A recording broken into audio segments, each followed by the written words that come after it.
Okay, so we're back. Okay, so I was talking about the consultants and the problem. The MTA, call the MTA is an organization that is basically a network. They take money from all the townships. We elect all these new people that don't know what they're doing. And they're gonna go there for training. Then they're gonna train them. And then the consultants come in like vultures. This is how the game is played, okay?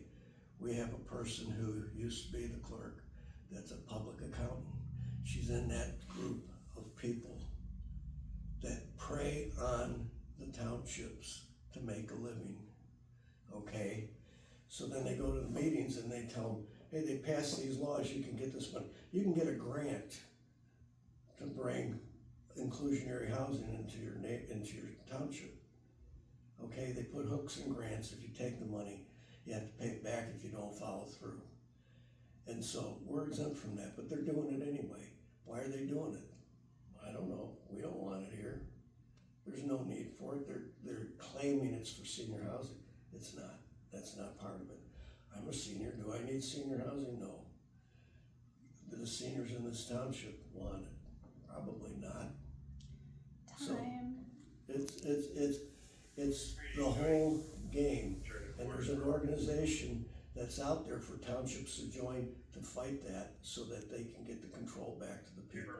And that's where we need to be, not following the consultants ripping us off.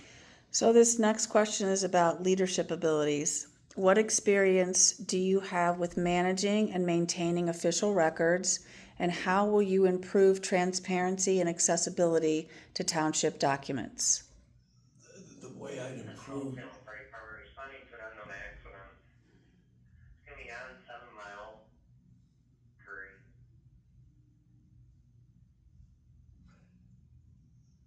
the way, okay, lost. I'll reread the question. What experiences do you have with managing and maintaining official records, and how will you improve transparency and accessibility to township documents? Okay, the way to improve transparency and accessibility to township documents, first of all, I want to make them available, easily available and accessible. So people can go online and find this stuff. There's no reason not to make it available. The other thing, that you have to, by law, make this everything accessible. This FOIA process, the way they use it defensively. I call up and I say I want this information, or I send them an email, and if they don't want to give it to me, they tell me to FOIA it, okay? And then it goes through a big process. As far as record keeping goes, there's systems in place for doing all this stuff. The county imposes, the government imposes, it's all there. So the record keeping is the mechanics of it. If there's ways to improve it the way they're doing it, they'll be improved. You know, if you can bring down the cost, but the important thing is to make the information available to the people when they want it, make it easily accessible. And I think what we also need to be doing is every single meeting, Debbie put forth some resolutions.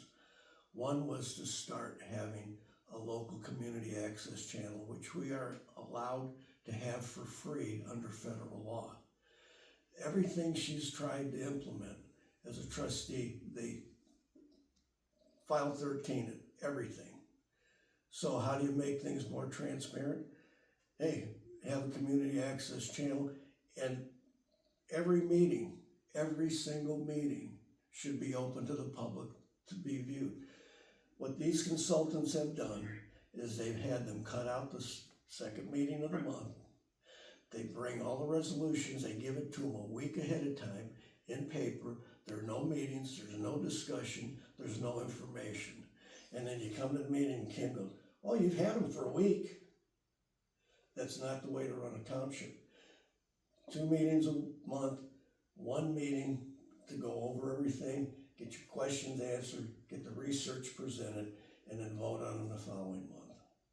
Okay. Are we done? Yeah. Next question is around management. How will you uphold ethical standards in the management of township records and in your conduct as clerk? I'll follow all the requirements of the law. Simple. Okay. So last official question, township issues. What steps will you take to ensure residents are kept informed of important township activities, meetings, and decisions? I'd like to improve the communication on that scale. I don't know, as much money as we waste on things that we don't need, one thing we need to improve is communication. We need to mail out a monthly newsletter. We need to have more information available on websites.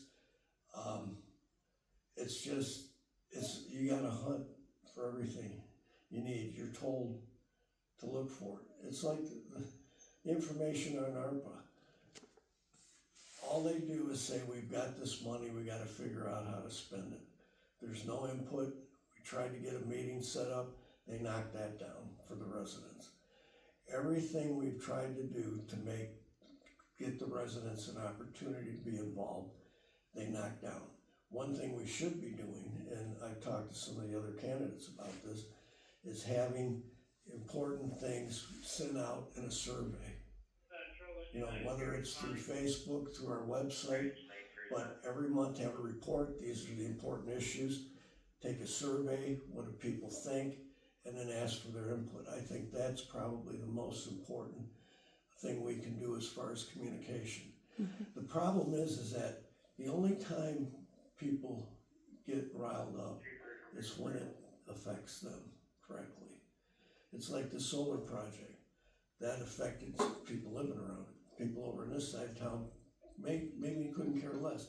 But we have to realize is that we're a community, and something over here might affect them, and then they get riled up about it. But if that moved over to their area, they'd be the same way. So we've got to be supportive of what things in this community that would affect any group negatively, that it has to be communicated to the rest of the township and say, this is the impact it'll have. You know what's going on with the solar farm. They could have stopped it. They thought they brought it in here thinking they're gonna get all kinds of tax money. They're not. Solar's gonna be extinct in 10 years. They've just given $2.8 billion to Edison. And I predicted that they would walk away from that project. And what did they do? They did. Because it's not gonna be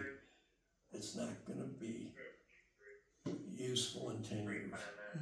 And they've got new nuclear energy coming on that's really cheap, really safe, and that's the wave of the future. Solar and wind is gone. So now we're stuck with this. But somebody made a couple bucks off of it. That's good. That's capitalism, right? That concludes our official list of questions. I think we wish probably. it was my real estate they bought.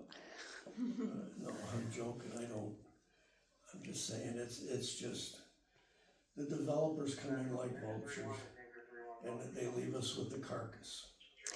They leave us holding the bag with everything. It's just like this apartment building. A lot of the people running supported it, okay?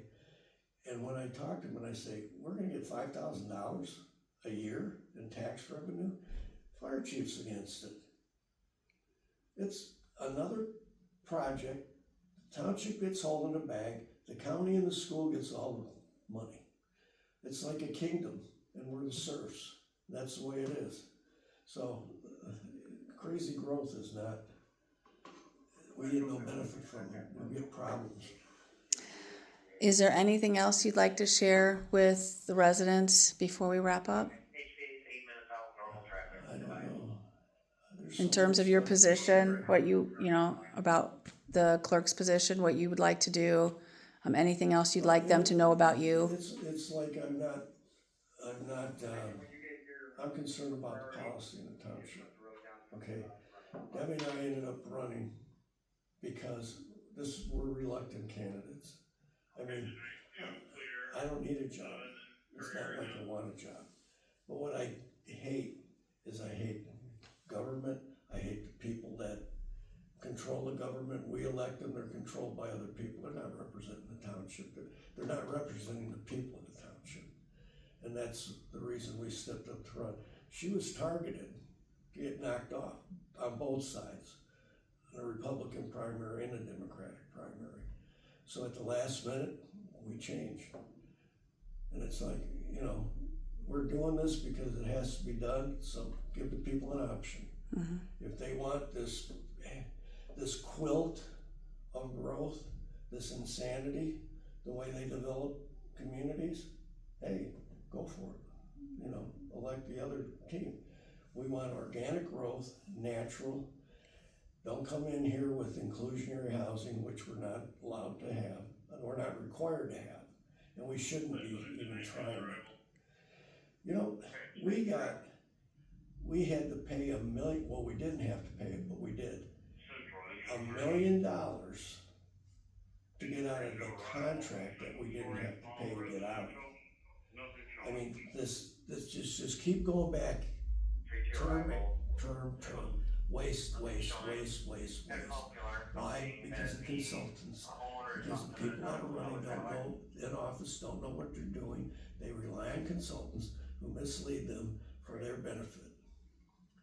The consultant was an attorney who represented both us and Yucca and told our board that we had to pay $1 million to get out of a contract that we didn't have to pay a dime to get out of. It could be canceled. So, who's gonna pay for the infrastructure anyway? So, there you have it. Thanks for coming in today, David. We appreciate your Okay. time.